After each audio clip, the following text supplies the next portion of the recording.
Okay, Arjun Mattannur തുടരുക. പമ്പയിൽ നിന്ന് റിനു ശ്രീധരൻ കൂടി ചേർന്നുണ്ട്. റിനു, 2 ലക്ഷത്തോളം ഭക്തരാണ് ദർശനം കാത്ത് അവിടെ എത്തിയിരിക്കുന്നത്, ശബരിമലയിൽ എത്തിയിരിക്കുന്നത്. ഇപ്പോൾ പമ്പയിൽ നിന്നുള്ള തിരക്കടക്കം ക്രമീകരിക്കുന്നതിന്റെ ഭാഗമായി മലയിലേക്ക് കയറ്റിവിടുന്നതിലൊക്കെ ക്രമീകരണങ്ങൾ ഉണ്ടായിരുന്നു. ഇപ്പോൾ പമ്പയിൽ എന്താണ് സ്ഥിതി? അവിടെ എങ്ങനെയാണ് ക്രമീകരണങ്ങൾ? വലിയ രീതിയിലുള്ള സജ്ജീകരണങ്ങളൊക്കെ ഒരുക്കിയിട്ടുണ്ടല്ലോ പോലീസ്.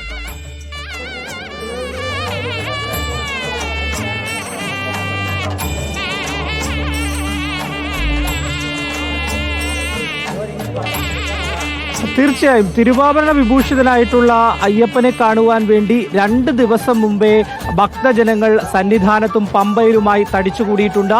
ഇന്നിപ്പോൾ രാവിലെ മുതൽ വലിയ തിരക്കായിരുന്നു പമ്പയിൽ നമുക്ക് കാണാൻ വേണ്ടി കഴിഞ്ഞത്.